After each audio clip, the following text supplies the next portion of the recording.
This is the first Netflix special ever to be done completely in vocal fry. They're letting me do it in my native dialect. And they found such beautiful crisis actors. You'll all get your checks on the way out. What's your name? Victoria. Victoria, and what's the main thing you do for work? I'm a medical assistant at an abortion clinic. Medical assistant at an abortion clinic?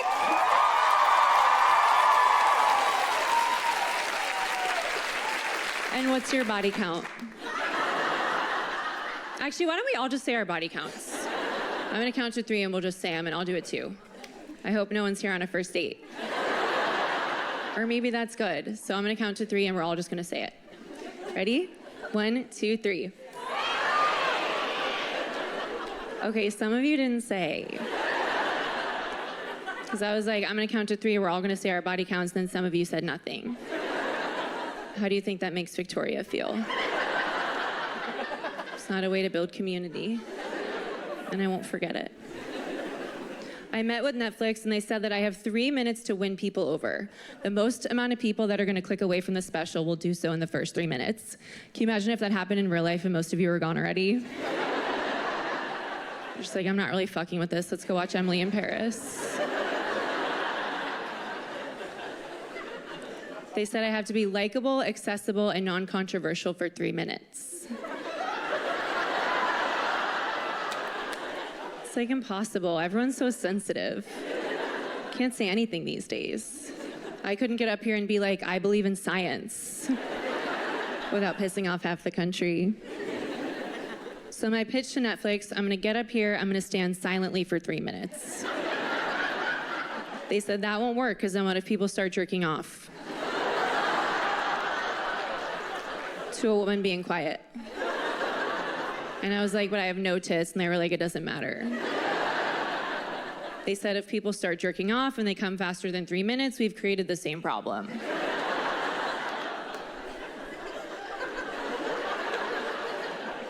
And I've literally never won someone over in 3 minutes because of how my face looks.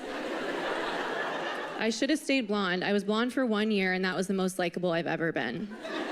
Completely different lifestyle. I did a TikTok dance, because when you're blonde, you have to do those. And I got a comment on the video that said, blonde Mary Beth is giving girl who would call me a slur freshman year of high school. But would want me as her GBF by senior year, and I'm absolutely living for it. And blondes definitely have more fun, because nothing is expected of them. Brunettes, we carry the weight of the world on our shoulders. We're expected to read, we're expected to vote. For 1 full year, no one thought I was gonna do either of those things. I felt so free. And it definitely changed people's perception of me. Because if you see me brunette with a blowout, you're like, that's a bisexual stand-up comedian that lives in Brooklyn. First immediate thought. When I was blonde with a blowout, I looked like the proud mother of 3 sons. Macklin, Declan, and Brayden. And 1 daughter that I didn't really fuck with. And I lived in Texas, God family football. I looked like an idiot.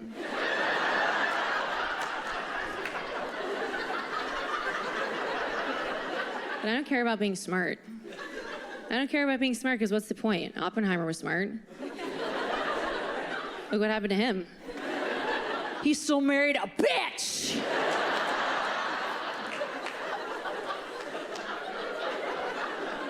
I don't know if you guys saw Oppenheimer. I saw it. I loved it. Won Best Picture. I guess a lot of people thought that Emily Blunt's character was unlikable in a movie about the creator of the atomic bomb. Just had to add a woman.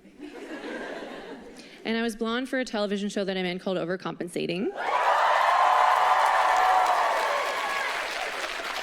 And we filmed that in Toronto. So I lived in Toronto for 4 months last year. I'm gonna move back there for 4 months this year. Toronto's cute. It's sort of like if they built New York City at Epcot.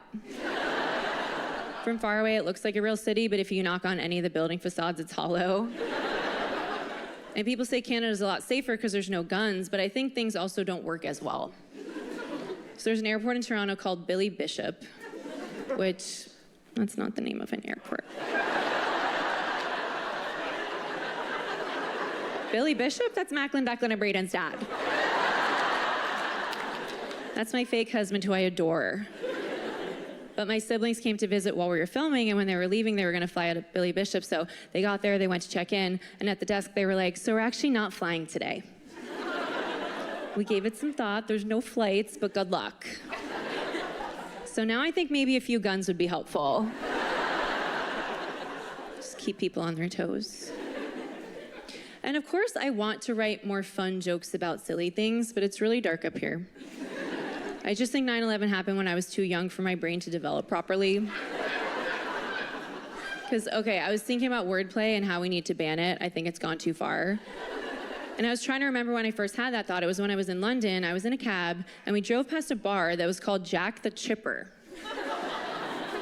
which is a play on the name of serial killer / rapist Jack the Ripper.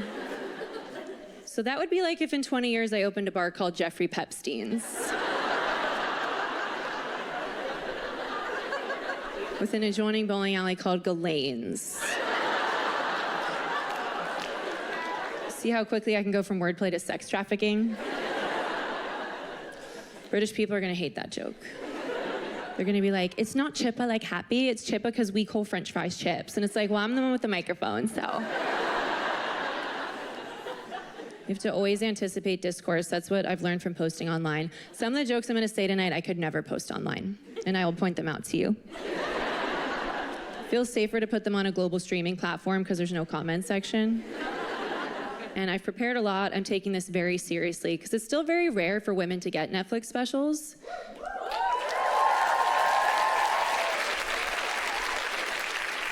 I had to have sex with so many executives over there. I was worried when they were gonna maybe acquire Warner Brothers.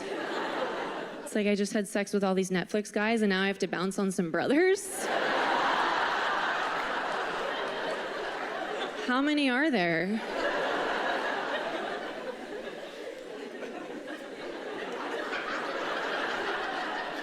Most of my peers are men. Male comedians are some of the worst people that we have. Their personality disorder, it's narcissists with depression. Depressed, but also with narcissism. It's like, do you hate yourself or not? Figure it out and let me know. And all the comedians I loved growing up are either disgraced or racist or obsessed with trans people or D, all of the above. Ever since Katy Perry went to space, I have no heroes left. When a comedian is accused of sexual misconduct, I don't think they should be forced into retirement. They should tour more, if anything, because then we know their whereabouts. What's worse than a sexual predator? A sexual predator with nothing but time. Like Chris D'Elia, he was accused of being a pedophile, so he took a year off, and in that year he had a baby. So now he has more access to kids than ever. There's gonna be some tough concepts.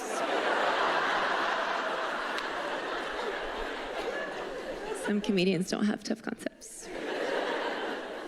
I don't want kids, I decided, yeah. I don't want kids because it's too big of an age difference. You're never gonna like the same music and movies and stuff. I think it'd be hard to bridge that gap. Like my friend from high school just had a baby. She's the first one from our little crew. And now there's like an 8-month-old boy in our group chat. And we're not even sure if he's gay. I just don't think I can be friends with someone who doesn't have their shit figured out. I don't want kids, but I would love to be 6 months pregnant for one day so I could wear overalls. Maybe paint an accent wall. And plop down on a big fluffy couch and drink an ice cold glass of lemonade. There's no husband in the fantasy. He passed away. Afghanistan. Not a soldier, he was there for a bachelor party. It was a fentanyl overdose.